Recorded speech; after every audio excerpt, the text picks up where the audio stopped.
Hello दोस्त, सृजन classes bye Ranjan sir में आप लोग का हार्दिक स्वागत है। तो चलिए, हम आप लोग को इनऑर्गेनिक में पढ़ा रहे थे कोचिन, निष्ठापन और जारन। उसी से रिलेटेड पहले आइए कुछ क्वेश्चन को देखते हैं। क्वेश्चन देखा जाए।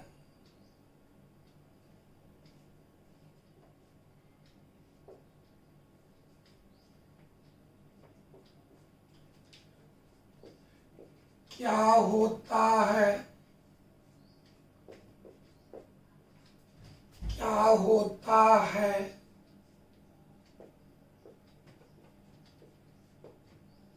जब, आइए पहला देखिए, चूना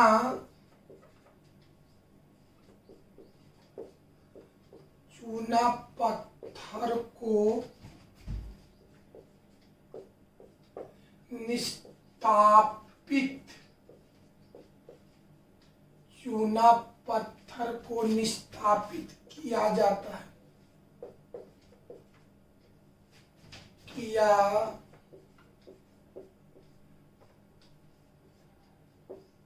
जाता है। दूसरा,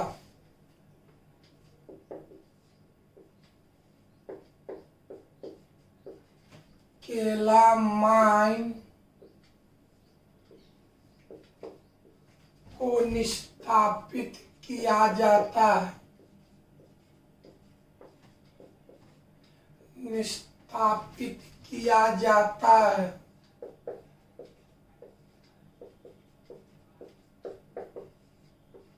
चलिए तीसरा देखिए, जिंक, जिंक ब्लेड को जारित किया जाता है, जारित किया जाता है। चलिए चौथा देखिए, गलेना को जारित किया जाता है, जारित किया जाता है। पश्चिमा, सीने बार को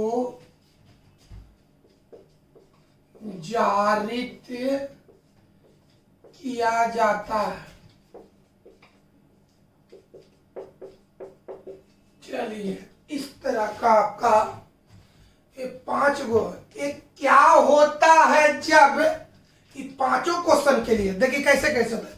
ये जो क्या होता है शब्द जो है ये पांचों के लिए है। देखिए प्रत्येक, क्या होता है जब चूना पत्थर को निस्तापित किया जाता है, क्या होता है, बड़े सर एक बार समझो, ये क्या होता है जब, ये जो सेंटेंस है ये पांचों क्वेश्चन के लिए है। पढ़ के सुनाते हैं। क्या होता है जब चूना पत्थर को निस्तापित किया जाता है, क्या होता है जब केलामाइन को निस्तापित किया जाता है, क्या होता है जब जिंक प्लेट को जारी किया जाता है, क्या होता है जब गलेना को जारी किया जाता है, क्या होता है जब सीनेवार को जारी किया जाता है। तो निस्तापित शब्द बना है निस्तापन से, जारित शब्द बना है जारन से। निस्तापित का मतलब निस्तापन, जारित का मतलब जारन। तो बताओ, निस्तापन जो क्रिया होता है वाई की अनुपस्थिति में होता है, यानी वहां पर रिएक्शन में O2 को दर्शाना नहीं है, और जारन क्रिया वाई की उपस्थिति में होता है, यानी वहां पर रिएक्शन में O2 को दर्शाना है। तो आइए आंसर लिखते हैं आप सबका।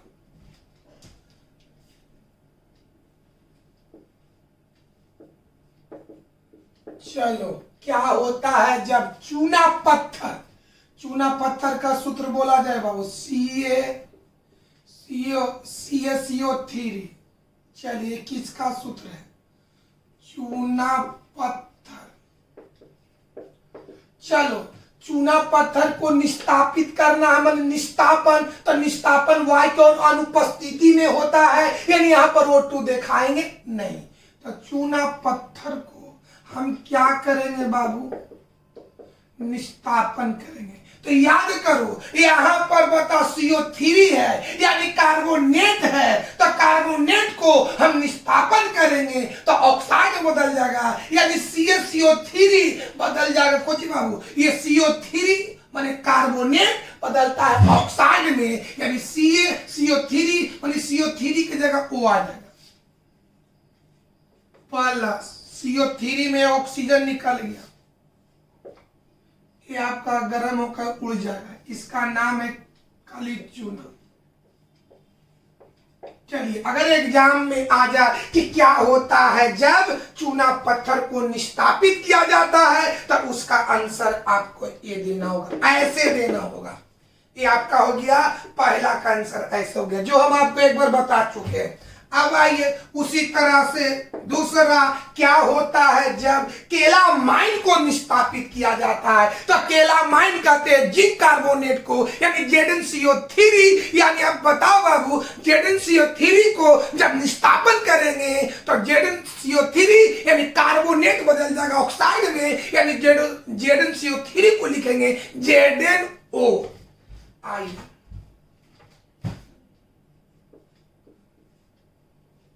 निस्तापन करेंगे,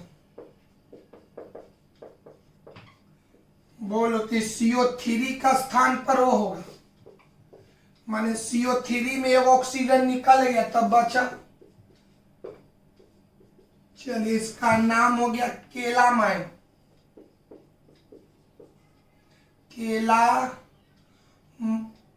केलामाइन, ये गलती लिखल बाबू, केलामाइन।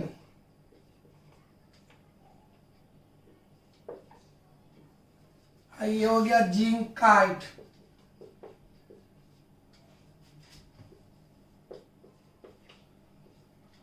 जिंकाइट। चलिए देखिए बढ़िया से,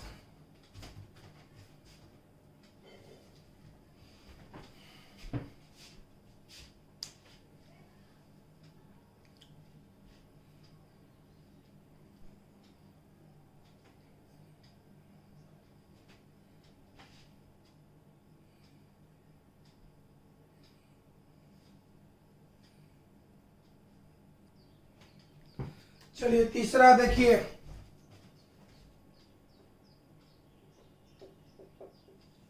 चलिए क्या होता है जब जिंक ब्लेड को जारित किया जाता है, जारित बना है जारन से, यानी जिंक ब्लेड को जारन करेंगे तो जारन क्रिया होता है ऑक्सीजन की उपस्थिति में, यानी यहाँ पर रिएक्शन में दर्शाएंगे +O2। तो जिंक ब्लेड को बताओ, जिंक ब्लेड का सूत्र ZnS +O2।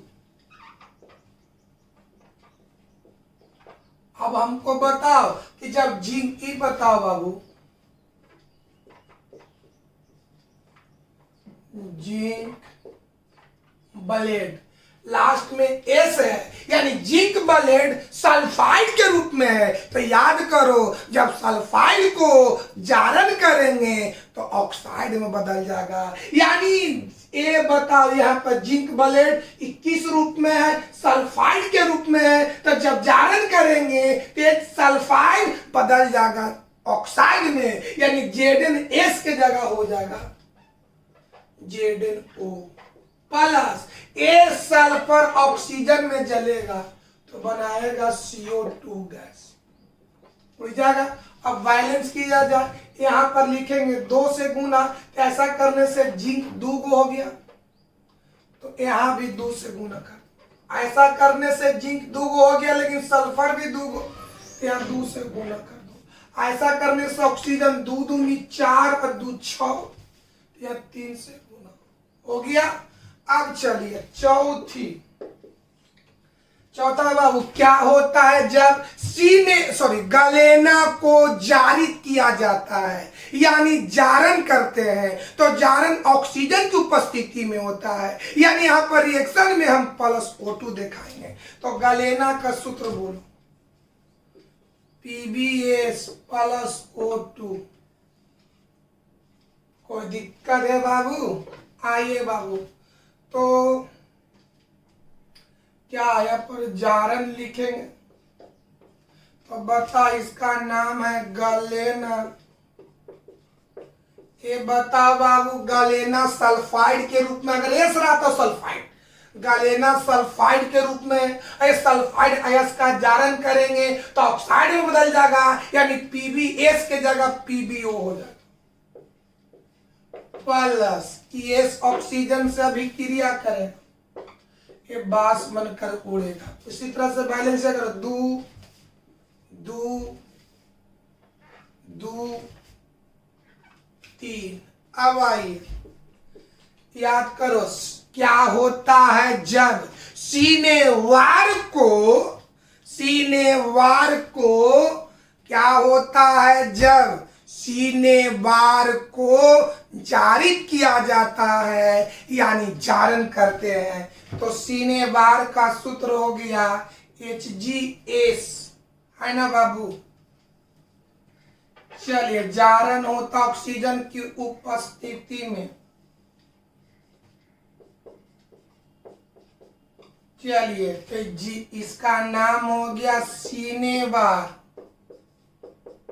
अच्छे, वो कंसेप्ट एक्सेप्शन बताए थे कि कुछ ऐसे सल्फाइड अयस्क होते हैं जिसको जारण करने से ऑक्साइड में न बदल करके डायरेक्ट धातु में बदल जाता है, जैसे में सीनेवार। ये सीनेवार HgS के जगह HgO नहीं होगा, केवल Hg होगा, प्लस ये सल्फर ऑक्सीजन। चलिए, कोई दिक्कत है? एक ऑब्जेक्टिव बताओ, जिंक ब्लेड का दूसरा नाम क्या होगा? Zinc sulphide. इसको तुम दूसरा नाम बोल सकते, जिंक सल्फाइड। आई हो गया जिंक ऑक्साइड। तो अगर एग्जाम में आ जाए कि जिंक सल्फाइड को जिंक ऑक्साइड में परिवर्तित करने के लिए कौन सी प्रक्रिया है, जिंक सल्फाइड को जिंक ऑक्साइड में बदलने के लिए कौन सी प्रक्रिया है, तो जारण प्रक्रिया है, जिसको भर्जन भी कह सकते हैं। कोई दिक्कत है? तो ये आपका क्वेश्चन हुआ, क्या होता है जब। अब चलिए हम बाबू जारण निस्तापन से रिलेटेड सबसे इंपॉर्टेंट क्वेश्चन क्या है कि जारण और निस्तापन में अंतर लिखे। कोई दिक्कत है? इसको देखिए मेरे,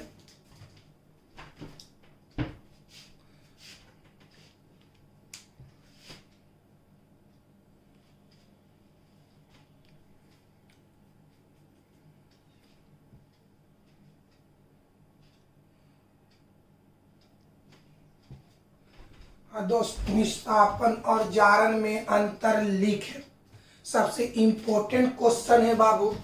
तो आइए बाबू, आंसर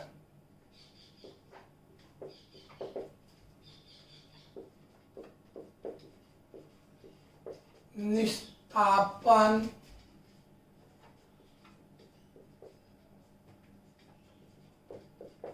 और जारण,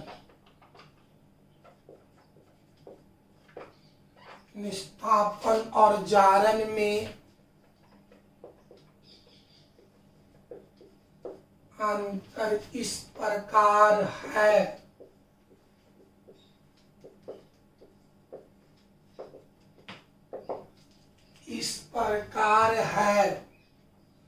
अब हम कॉपी को 2 भाग में बांट देंगे।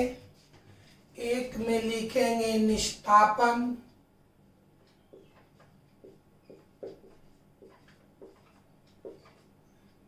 एक में निस्तापन, एक में लिखेंगे जारण। चलिए आइए पहला पॉइंट लिखते हैं, देख तो समझिए। पहला अंतर क्या लिखेंगे कि निस्तापन क्रिया वायु की अनुपस्थिति में संपन्न होती है, जारण क्रिया y की उपस्थिति में संपन्न होती है। याद हो गया पहला पॉइंट, निस्तापन क्रिया y की अनुपस्थिति में संपन्न होती है, जारण क्रिया y की उपस्थिति में संपन्न होती है। देखिए लिख रहे हैं, निस्तापन क्रिया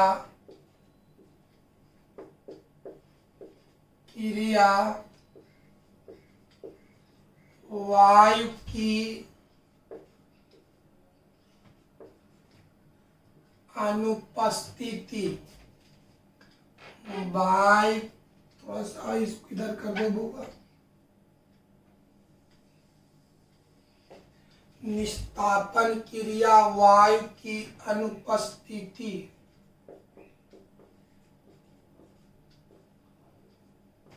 में संपन्न होती है। इधर लिखो, जारण क्रिया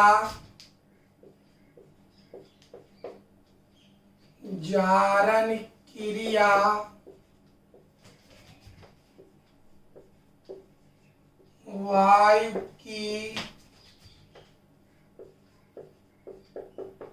उपस्थिति, थोड़ा देख लेते हैं पीछे कट तो नहीं रहा है बुआ, थोड़ा सा कट रहा दोस्त। निस्तापन क्रिया वायु की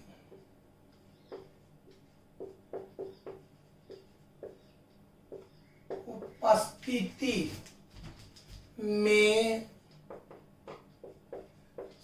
संपन्न होती है।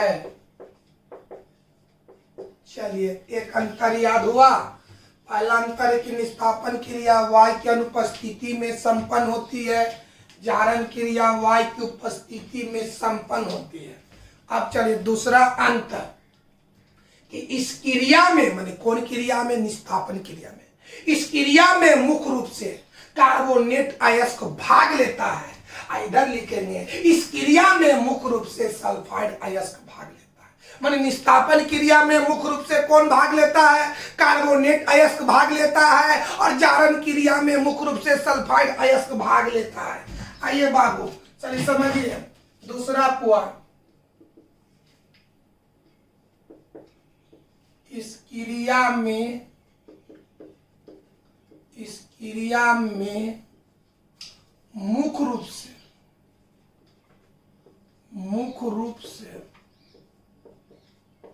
मुख्य रूप से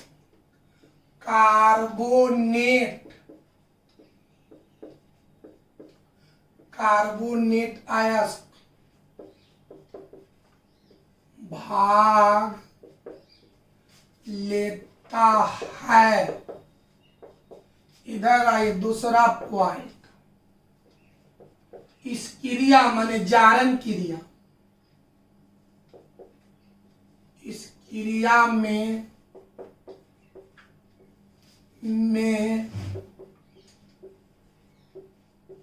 मुख्य रूप से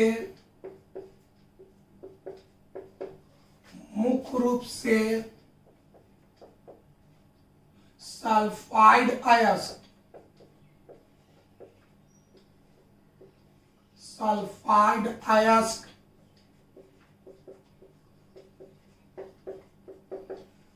भाग लेता है। तीसरा समझिए, तीसरा पॉइंट, निस्तापन क्रिया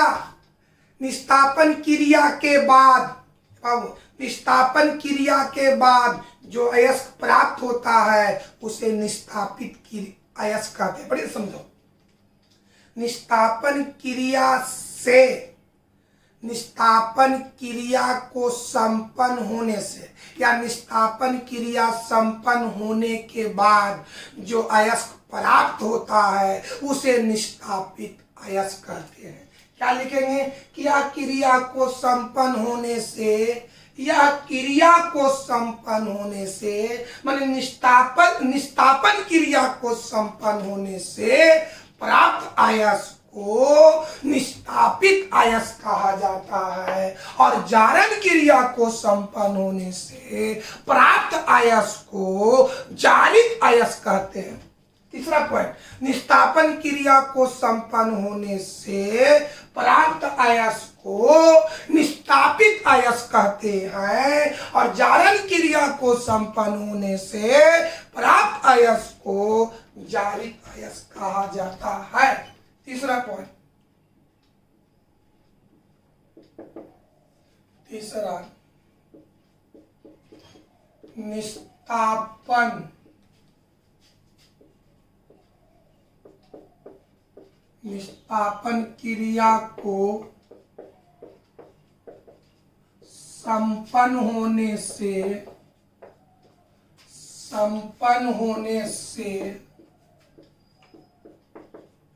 प्राप्त आयस्क को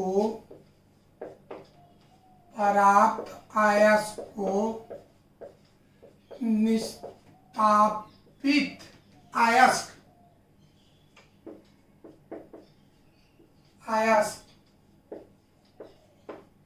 कहते हैं। तीसरा पॉइंट, चलिए, जारण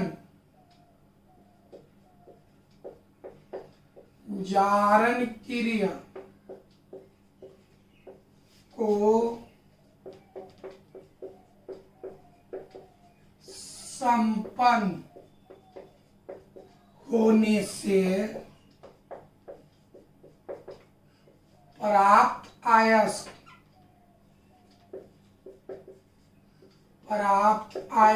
को जारित आयस्क कहते हैं। चौथा पॉइंट, निस्तापन क्रिया को संपन्न होने से मुख्य रूप से CO2, या क्या लिख देंगे, इस क्रिया को संपन्न होने से, इस क्रिया माने निस्तापन क्रिया, इस क्रिया को संपन्न होने से मुख्य रूप से, इस क्रिया को संपन्न होने पर मुख्य रूप से CO2 गैस मुक्त होता है। इस क्रिया को संपन्न होने पर मुख्य रूप से SO2 गैस मुक्त होता है। या ऐसे भी लिख सकते हैं, इस क्रिया से या इस क्रिया को संपन्न होने पर CO2 गैस मुक्त होता है और इस क्रिया को संपन्न होने पर SO2 गैस मुक्त होता है। आइए मेरे भाई, चौथा, इस क्रिया को संपन्न होने पर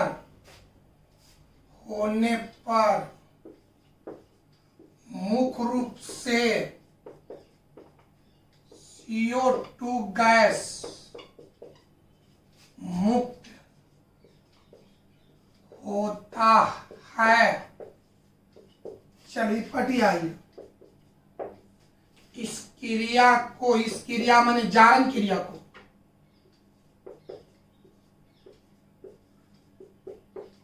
इस क्रिया को संपन्न होने पर मुख्य रूप से SO2 गैस मुक्त होता है। देखिए,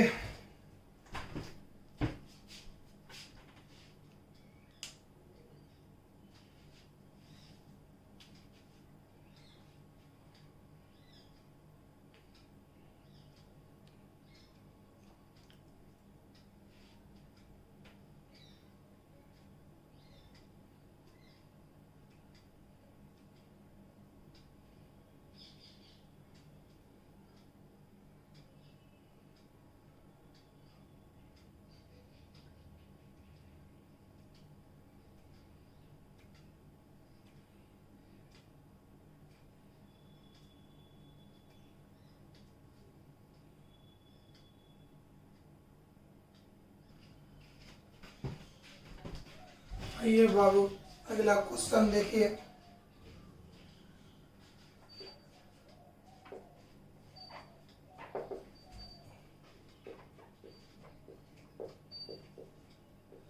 जारित अयस्क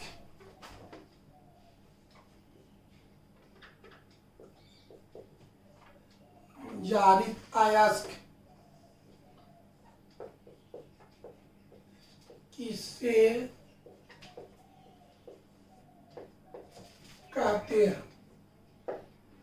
जारित अयस्क किसे कहते हैं? जारित अयस्क क्या है? जारित अयस्क से आप क्या समझते हैं? जारित अयस्क की व्याख्या करें, जारित अयस्क को अपने शब्दों में वर्णन करें। कोई भी 2 नंबर का क्वेश्चन रहे आप इसको आंसर लिख सकते हैं। जो क्या कि जारण क्रिया संपन्न होने के बाद, सुनो बढ़िया से, जारण क्रिया, जारण या भर्जन, जारण क्रिया संपन्न होने पर, जारण क्रिया संपन्न होने पर, ऐसे लिख सकते हैं, जारण क्रिया को संपन्न होने के बाद जो अयस्क प्राप्त होता है, पढ़िए से सुनो, जारण क्रिया को संपन्न होने के बाद जो अयस्क प्राप्त होता है उसे जारित अयस्क कहते हैं, जिसको वर्जित अयस्क भी कहा जाता है। यह अयस्क मुख्य रूप से ऑक्साइड के रूप में पाया जाता है। क्या दिक्कत है? एक बार आप समझा जाए। जारण क्रिया को संपन्न, हम सब बता चुके हैं, जारण क्रिया को संपन्न होने के बाद जो अयस्क प्राप्त होता है उसे जारित अयस्क कहते हैं, जिसको वर्जित अयस्क भी कहा जाता है। यह अयस्क मुख्य रूप से ऑक्साइड के रूप में पाया जाता है। एग्जाम्पल है ना बाबू, जिंकाइट, जिंकाइट हो गया, टीन स्टोन हो गया, हेमेटाइट हो गया, लेड मोनोऑक्साइड हो गया, ये सभी अयस्क ऑक्साइड के रूप में है, यानी जारित अयस्क का उदाहरण। आइए आंसर लिखते हैं।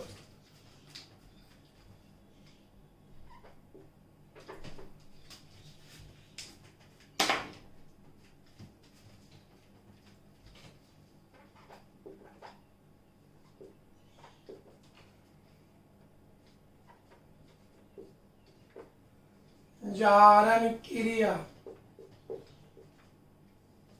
जारण क्रिया को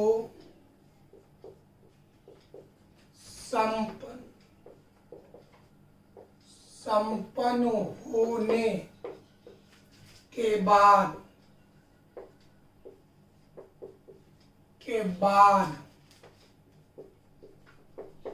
जो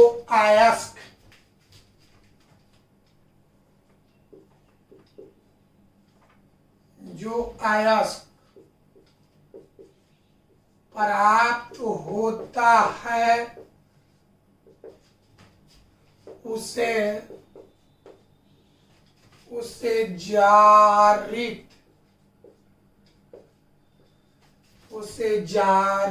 अयस्क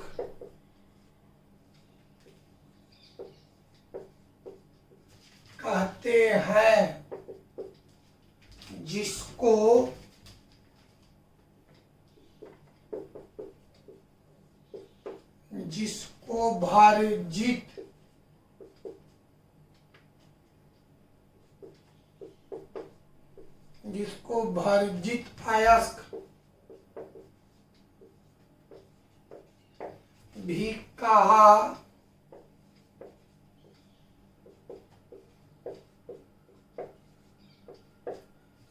वर्जित अयस्क भी कहा जाता है। या अयस्क मुख्य रूप से ऑक्साइड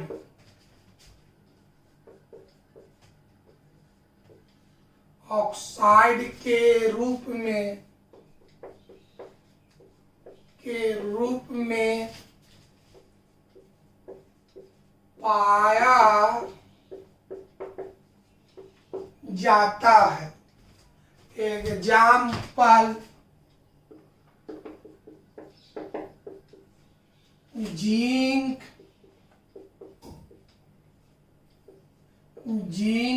काइट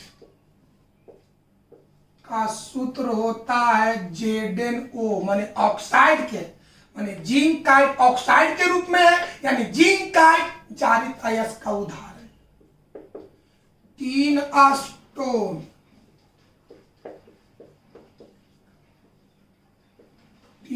स्टोन या इसी को कहते हैं केसिटेराइट। बताओ, सूत्र होगा SnO2, ये भी जारित अयस्क का उदाहरण है।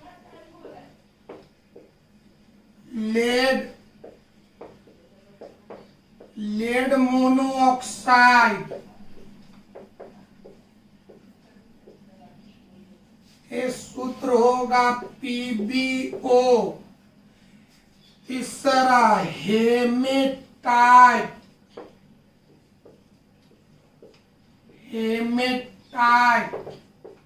Fe2O3, ये सभी जारित अयस्क का उदाहरण है। कोई दिक्कत है? देखिए आप लोग,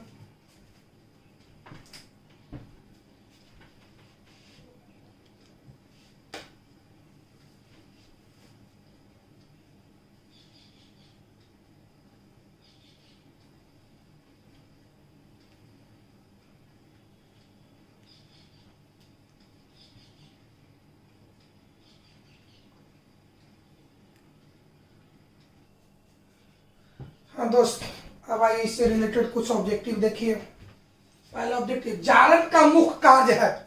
हम पढ़ाए थे आपको कि जारण का मुख्य कार्य या भर्जन का मुख्य कार्य नमी या उड़नशील अशुद्धियां को अलग करना होता है।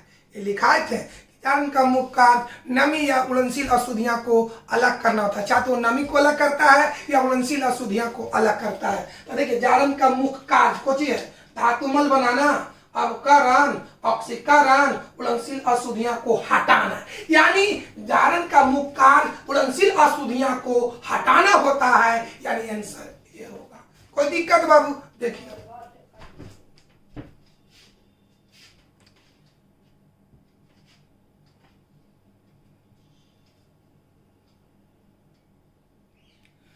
ये बाबू तीसरा ऑब्जेक्टिव, सल्फाइड अयस्क को ऑक्साइड में परिवर्तित करने का प्रक्रम है। पता वही बताया कि सल्फाइड अयस्क को ऑक्साइड में बदलने के लिए, सल्फाइड अयस्क को ऑक्साइड में बदलने में परिवर्तित प्रक्रम है, माने प्रक्रम का मतलब कि विधि है। तो याद करो कि सल्फाइड अयस्क को ऑक्साइड में बदलने के लिए कौन सा विधि का उपयोग करते हैं, जारण या भर्जन। तो बताओ, निस्तापन है, निक्षालन है, फेन प्लावन विधि है, भर्जन है। आपको होना चाहिए बी आंसर।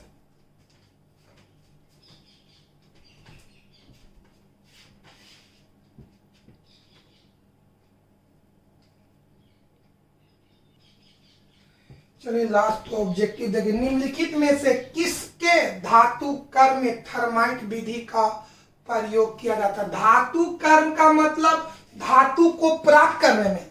निम्नलिखित में से देखो कौन कौन है, सिलिकॉन है, लेड है, लोहा है, क्रोमियम है।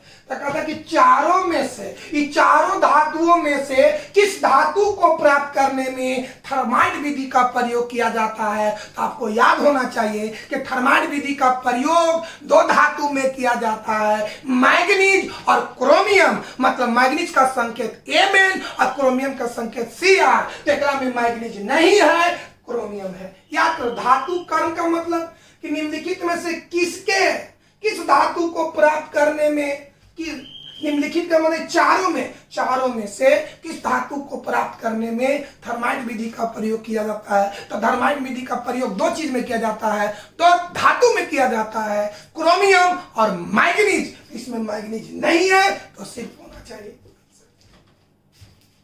कोई दिक्कत है बाबा? आज की क्लास को यहीं पर समाप्त करते हैं दोस्त।